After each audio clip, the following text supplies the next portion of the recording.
What is going on today, YouTube family? Today we're going to be taking a look at the difference between the A-Spec MDX versus the Advanced MDX.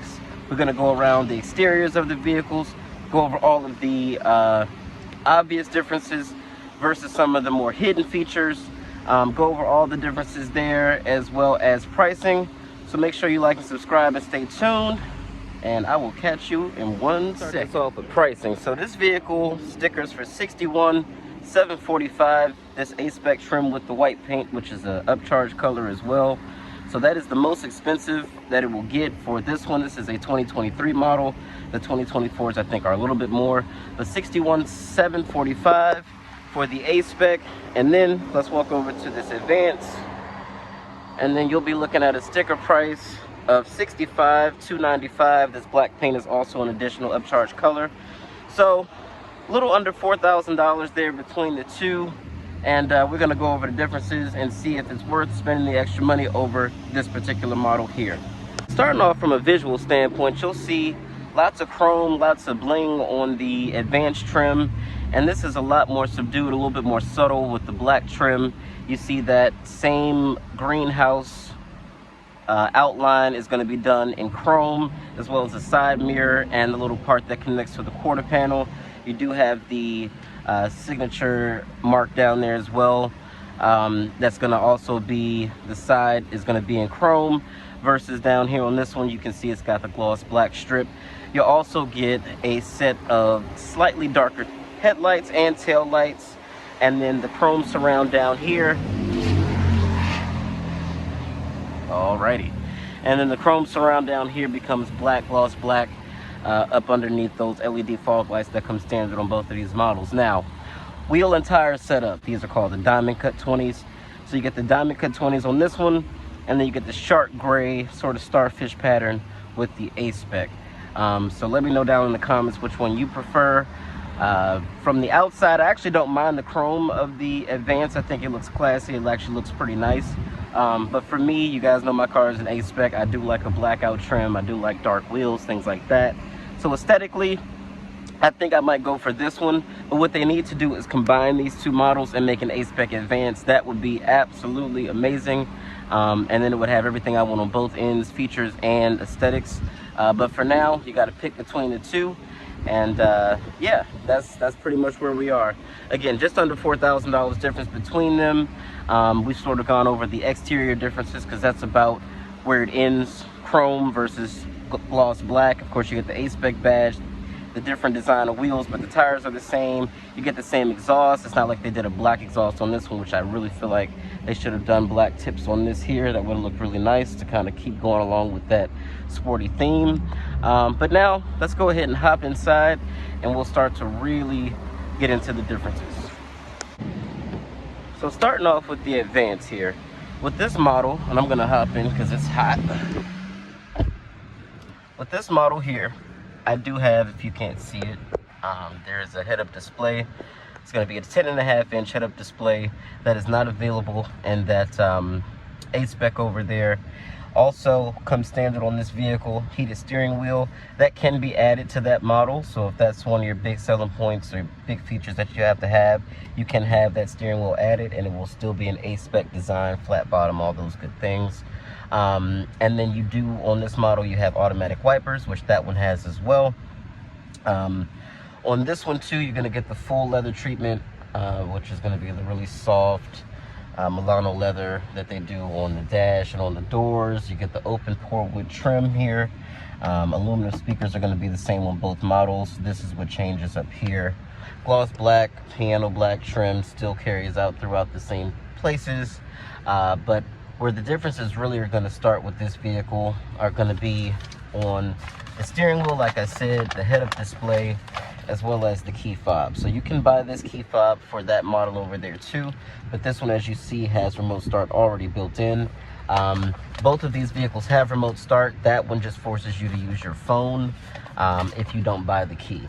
Another way that you can tell that you are in an Advance is when you start to drive and you start to switch this mode around. Now, as far as brakes, acceleration, the steering feel are concerned, they're going to feel the same in any of these modes here. If you put them in the same mode, they'll drive the same. Where you're going to get a difference in this car is when you go ahead and pop it into comfort. This car starts to seriously float over bumps, and you get it's got the adaptive dampers that are Acura branded. They are very, very good dampers, and you can absolutely tell when a car has them versus when it doesn't. Now, is that to say that that white MDX over there drives or rides horribly? Absolutely not. Even a base model with the smaller wheels and the thicker sidewall, those things ride really, really well too. This one just gives you a little bit more customization and ability to sort of, you know, tell it how you want to drive. And that way, when you go into your individual mode here that you can set, when you go over to suspension, you can go ahead and go down to comfort. And let's say I want to have maximum acceleration, I'll put the engine in sport. Let's say I want to have sporty steering, go ahead and pop that into sport. And let's say we hate idle stop start, we can go ahead and disable that. Now, when I get in, I can now set my memory to the seat and to the key. And what'll happen is, when I get in and press that individual switch, those settings will already be there. And other things like the height of your tailgate can be set to your programmable key fobs for the memory setting too. So very nice, great features. And then speaking of tailgate, that's another place where this car is actually different. So let me show you that too.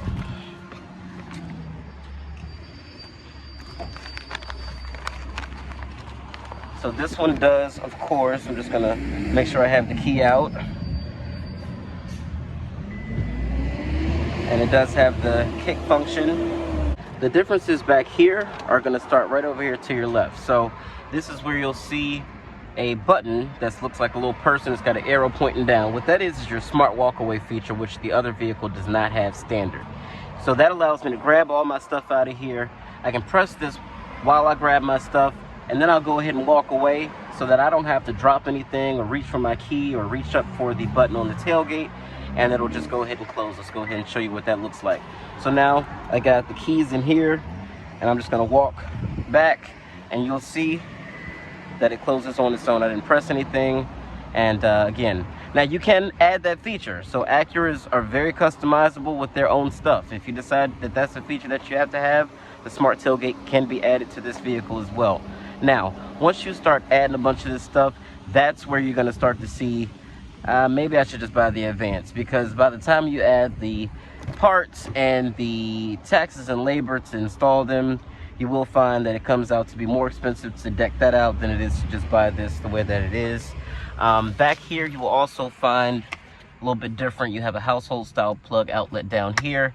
You do have USBs all the way back to the third row, which the other vehicle doesn't have either. And then of course you have heated seats, 3 stages for the outboard passengers. Seating configurations in both vehicles are the same. This can be folded or removed out of the vehicle completely. Both of the outboard seats slide and recline.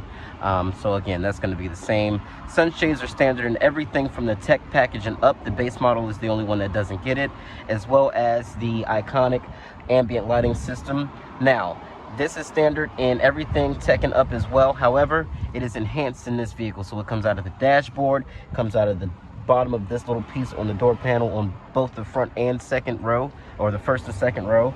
So it comes out of more places and looks just a little bit nicer, in my opinion.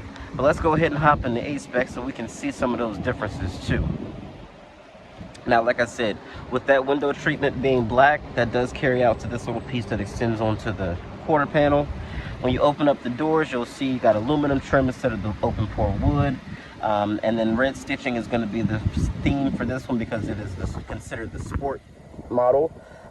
And so what will happen is if you get this with a red interior instead of the black, then the stitches will be black and then the leather will be red. So that's another thing that'll be different on the cars. Hopping in here, build is all pretty much the same. It's just materials that change. So like I said, no open pore wood. This is not genuine leather on this one like it is on the other model.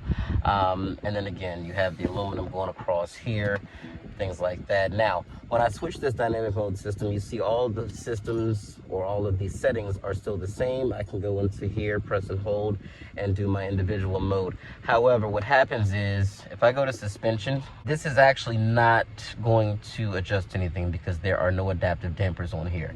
I think what happened is, in the department where they decide, you know, on blank switches and things like that, they just decided not to delete this little square in the software system, so they just left it and allowed it to make it seem like you're doing something, but you're actually not changing the ride. It's going to ride the same in every single mode, but the response, steering, braking, things like that will change based on the dynamic mode selector as well.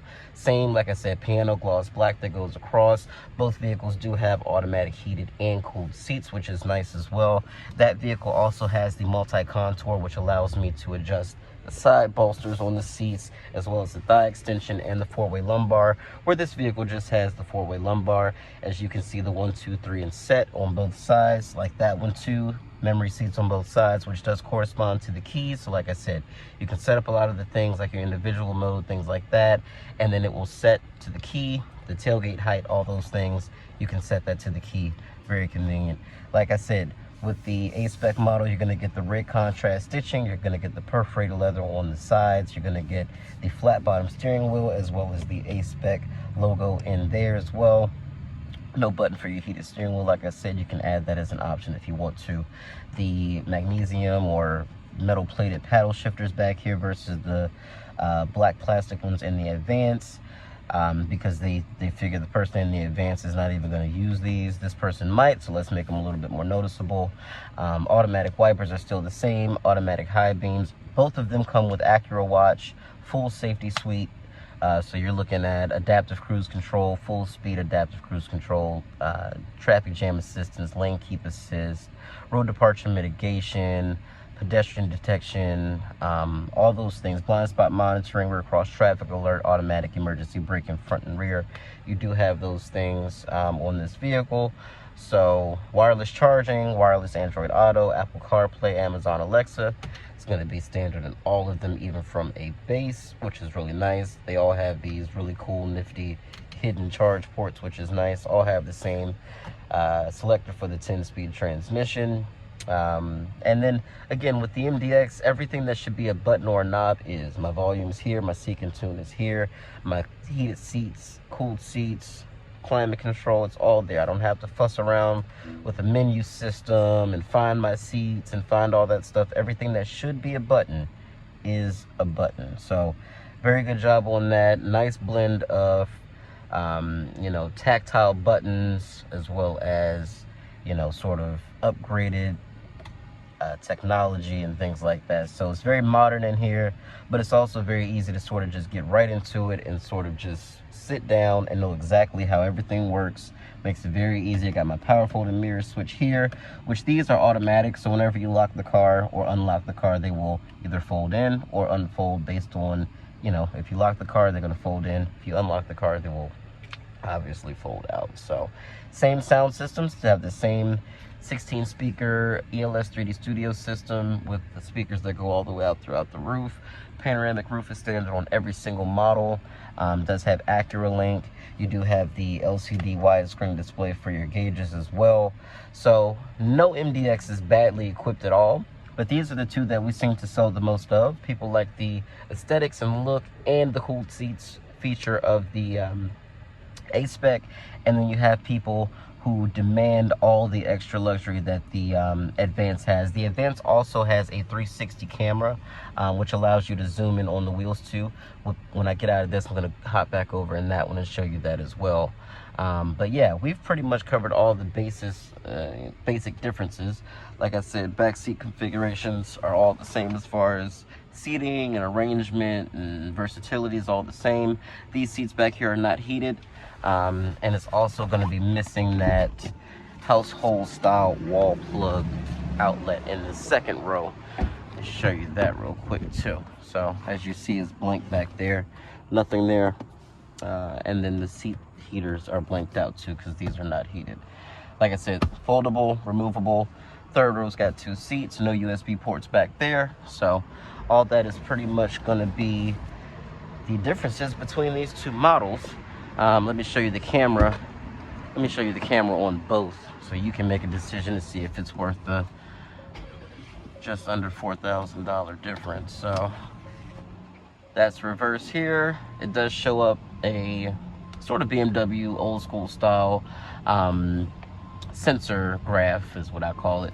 It does have trajectory, distance, front and rear parking sensors, and you can change the view down here so you can look straight down, and it works very well. But let's go ahead and hop into the Advance and let me show you what that looks like.